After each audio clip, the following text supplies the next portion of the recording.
नमस्कार। हमारी राजस्थान के इतिहास की श्रृंखला में सबसे पहला हमने प्रकरण शुरू किया था राजस्थान की प्रमुख सभ्यता। राजस्थान की प्रमुख सभ्यता में हमने कालीबंगा सभ्यता को पढ़ा, फिर हमने आहट सभ्यता को पढ़ा। आज की इस कक्षा में हम बेराट सभ्यता को पढ़ेंगे। तो राजस्थान की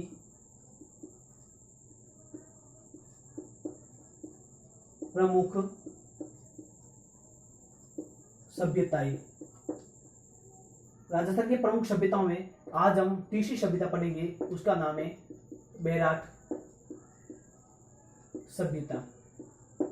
बेराट सभ्यता को अगर हम पढ़े तो यह बहुत ही बड़ी सभ्यता है। इसके अंदर इतने तथ्यात्मक विवरण है कि उन्हें हर परीक्षा के दृष्टिकोण से महत्वपूर्ण समझना चाहिए। तो पहला हम देखते हैं कि बेराट सभ्यता का स्थल ये कहाँ स्थित है। तो बेराट सभ्यता आपके शाहपुरा उपखंड जिला जयपुर। बेराट सभ्यता आपके शाहपुरा उपखंड जयपुर जिले में स्थित है। और वैसे राजस्थान में शाहपुर आपके दो जगह पड़ता है, एक तो आपके जयपुर के अंदर, दूसरे आपके पड़ता है भीलवाड़ा जिले में, जहां रामसनी संप्रदाय की प्रमुख पीठ स्थित है। बेराट सभ्यता आपके शाहपुर उपखंड जयपुर में स्थित है और यह आपके बाणगंगा नदी पर स्थित है। बाणगंगा नदी पर बेराट सभ्यता आपके स्थित है।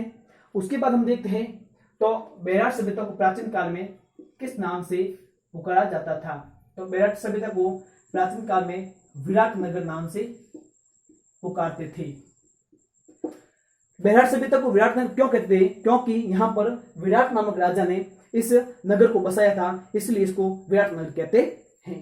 बेराट सभ्यता को प्राचीन काल में मत्स्य जनपद की राजधानी भी कहते थे। मत्स्य जनपद की राजधानी।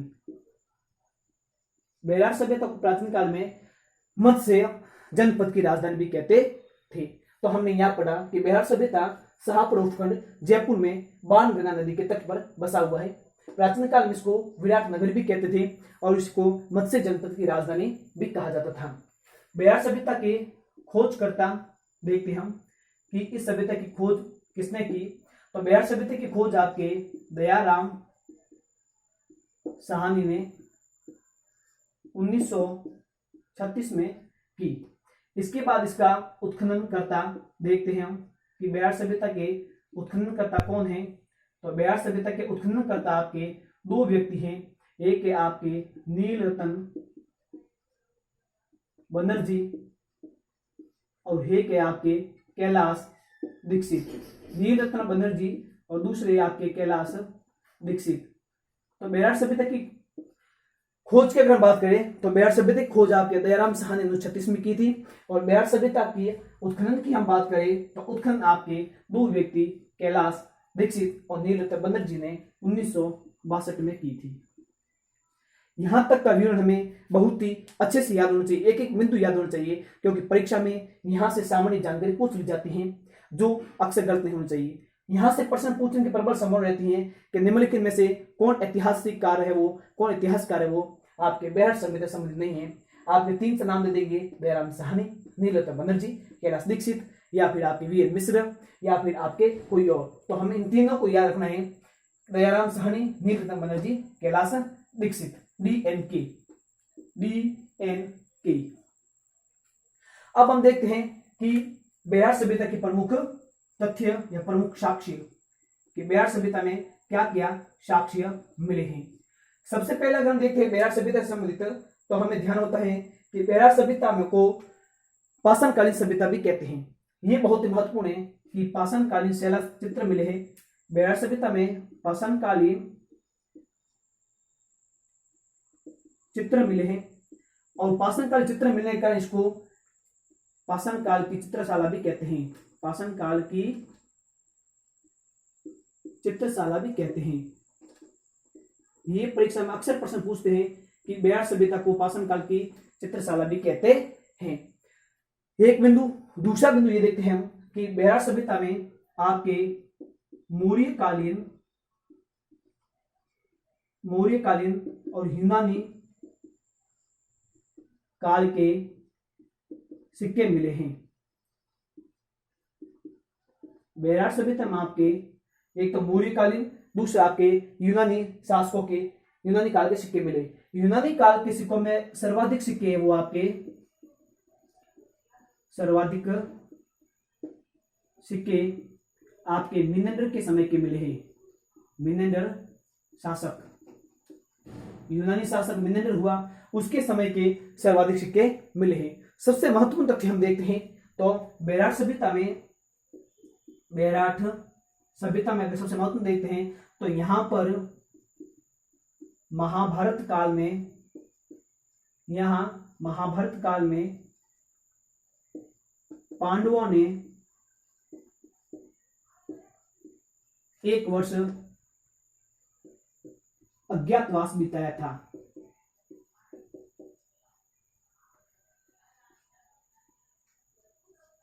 यह बहुत ही महत्वपूर्ण है कि बेराट सभ्यता में या विराटनगर हम कह सकते हैं, यहां पर महाभारत काल में पांडवों को जब अज्ञातवास मिला था कौरवों के माध्यम से और युद्ध होता था, उस महाभारत काल में देखते हैं तो बेराट सभ्यता में महाभारत काल में पांडवों ने एक वर्ष अज्ञातवास के रूप में बिताया था। अब इसके बाद हम और देखते हैं महत्वपूर्ण तथ्य, तो बेराट स्थल पे आपके बीजक की डूंगरी,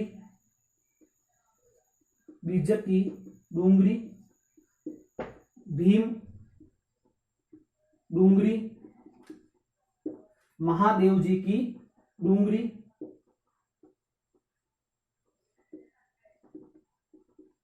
ये 3 प्रमुख पहाड़ियां मिली हैं। भीम जी की डूंगरी, बीजक की डूंगरी, महादेव जी की डूंगरी, ये बेराट में 3 प्रमुख पहाड़ियां मिली हैं। और इन पहाड़ियों में सबसे महत्वपूर्ण पहाड़ी आपके वो है बीजक की डूंगरी। हमें यही पहाड़ी ध्यान रखनी है कि ब से बेराट, ब से बीजक की डूंगरी। बीजक की डूंगरी में आपके बौद्ध मंदिर, बौद्ध विहार, जहां पर आपके भिक्षु और भिक्षुणी रहते थे, बौद्ध विहार और आपके बौद्ध चैत्य मिले हैं। ये हमें ध्यान रखना है कि बेराट सभ्यता में बीजक की डूंगरी है, वहां पर आपके बौद्ध मंदिर, बौद्ध विहार और बौद्ध चैत्य मिले हैं। इसका मतलब कि बेराट सभ्यता में बौद्ध धर्म खूब फला फूला। इसके बाद हम कुछ और महत्वपूर्ण बिंदुओं को देखते हैं। तो बेराट सभ्यता में ये चीजें हमें अच्छे से ध्यान रखनी है कि बेराट सभ्यता शाहपुर उपखंड जयपुर में स्थित है। ये बाणगंगा नदी के तट पर बसा हुआ है। प्राचीन काल में इसको विराट नगर भी कहते थे, क्योंकि विराट राजा ने यहाँ इस सभ्यता को विकसित किया था, इस शहर को बसाया था। इसे मत्स्य जनपद की राजधानी भी कहते हैं। खोजकर्ता दयाराम साहा ने 1936, हमें इससे ऐसे हम याद रखेंगे कि बेराट की खोज दयाराम साहा ने नहीं है, इसलिए की क्योंकि बौद्ध धर्म के लोग बहुत दया के पात्र होते हैं, बहुत दया रखते हैं, इसलिए बौद्ध धर्म दयालु है। तो दयाराम साहा ने 1936। DNK इसके उत्खननकर्ता आपके नीलरत्न बनर्जी और कैलाश दीक्षित 1962। प्रमुख साक्ष्य में हम देखेंगे पाषाणकालीन चित्र यहाँ खूब मिले, इसलिए बेराट सभ्यता को पाषाण काल की चित्रशाला भी कहते हैं। यह महत्वपूर्ण शब्द, इसे बहुत गहराई से हमें ध्यान रखना, हर परीक्षा में पूछा जा सकता है। हम देखते हैं कि बेराट सभ्यता मौर्यकालीन और यूनानी काल के कई सिक्के मिले हैं, और इसमें यूनानी काल में सर्वाधिक सिक्के आपके मिनेंडर राजा के समय के मिले हैं। बेराट सभ्यता में महाभारत काल में पांडवों ने यहाँ विराटनगर में एक वर्ष का अज्ञातवास व्यतीत किया था। बेराट में 3 महत्वपूर्ण डूंगरी है, बीजक की डूंगरी, भीम डूंगरी और महादेव जी की डूंगरी। बीजक की डूंगरी पर आपके ब से बीजक की डूंगरी, ब से बेराट और ब से बौद्ध धर्म। ये ध्यान रखना है कि बौद्ध बेराट सभ्यता में बीजक की डूंगरी, भीम डूंगरी, महादेव डूंगरी मिली है। और बीजक की डूंगरी बहुत ही महत्वपूर्ण है, यहाँ आपके बौद्ध मंदिर, बौद्ध विहार और बौद्ध चैत्य मिले हैं। और भी कुछ तथ्यात्मक विवरण है बेराट सभ्यता से, उनसे भी हम रूबरू होते हैं।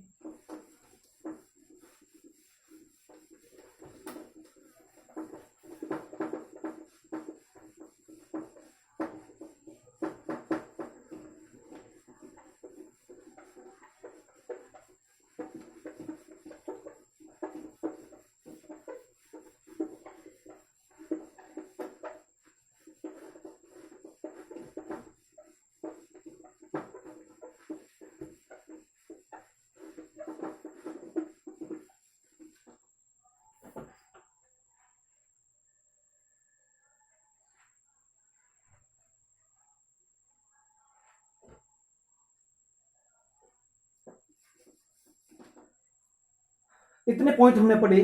अब हम देखते हैं आगे कि बेरार सभ्यता से प्रमुख साक्ष्य और क्या क्या मिलते हैं। तो प्रमुख साक्ष्य और हम देखते हैं कि यहाँ पर मुगल कालीन तांबे के सिक्के ढाने की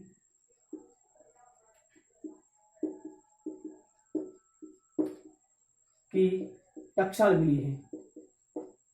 ये बहुत महत्वपूर्ण है कि बेरहट सभ्यता से मुगल कालीन तांबे के सिक्के ढालने की टकसाल मिली है, ये भी ध्यान रखना है। अब हम और देखते हैं कि बेरहट सभ्यता से और क्या मिले हैं। बेरहट सभ्यता से आपके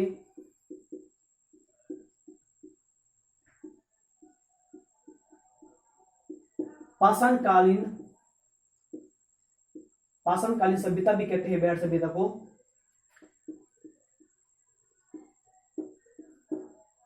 बेरहट सभ्यता को पाषाणकाल सभ्यता भी कहते हैं। बेरहट सभ्यता में एक महत्वपूर्ण चीज ध्यान रखना है, जो आपके बहुत ही इंपॉर्टेंट चीजें वो है कि यहां से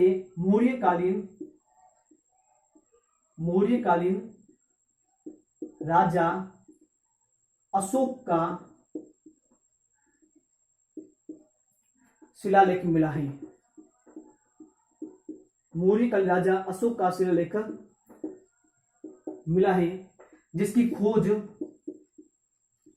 1837 में अंग्रेज कैप्टन बर्ट ने की। बहुत ही महत्वपूर्ण है कि बेरहट सभ्यता में मौर्यकालीन राजा अशोक का शिलालेख मिला है, जिसकी खोज आपके 1837 में कैप्टन बर्ट ने की थी। और इसी मौर्यकालीन शिलालेख में अशोक अपने आप को मगध का राजा बताता है, मगध का राजा बतलाया गया है। इसी शिलालेख से आधार पर आपको प्रश्न पूछ सकते हैं कि किस शिलालेख के आधार पर अशोक ने स्वयं को मगध का राजा बताया। तो उत्तर होगा कि बेरहट सभ्यता में मौर्यकालीन अशोक का शिलालेख मिला, जिसकी खोज 1837 में कैप्टन बर्ट ने की। उसी के आधार पर अशोक ने स्वयं को मगध का राजा बतलाया। इस प्रकार हम देखते हैं तो बेरहट सभ्यता से कई आपके मृद भांड, कई आपके बर्तन मिलते हैं।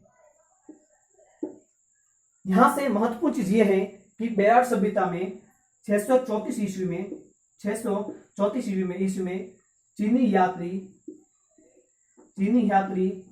हेनसंग ने यात्रा की। 634 ईस्वी में चीनी यात्री हेनसंग ने आपके बेरहट की यात्रा की और उसने यहां पर कुल 8 बौद्ध मंदिर बताए। उसने लिखा है कि यहां पर 8 बौद्ध धर्म के मंदिर हैं। यहां पर 8 बौद्ध धर्म के मंदिर बताए। 634 चीनी यात्री हेनसंग ने इस बेरहट सभ्यता की यात्रा की और यहां पर कुल 8 बौद्ध धर्म के मंदिर बताए। और इसने है वो आपके विराटनगर को पारयत्र कहा। विराटनगर को इसने पारयत्र कहा। इस प्रकार अगर हम एक बार और देखते हैं तो हेनसंग ने आपके भीनमाल की भी यात्रा की थी।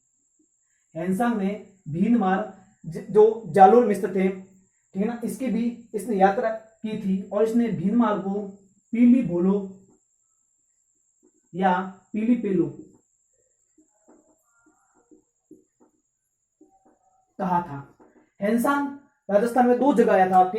हेनसंग राजस्थान में सबसे पहले इसने चीनी यात्री हेनसंग सबसे पहले आपके विराटनगर की यात्रा की थी और यहाँ पे इसने कहा कि यहाँ पर कुल 8 बौद्ध धर्म के मंदिर हैं। और इसने भीनमाल की भी यात्रा की थी और भीनमाल को इसने पीलो बोलो और या पीलो पोलो कहा था।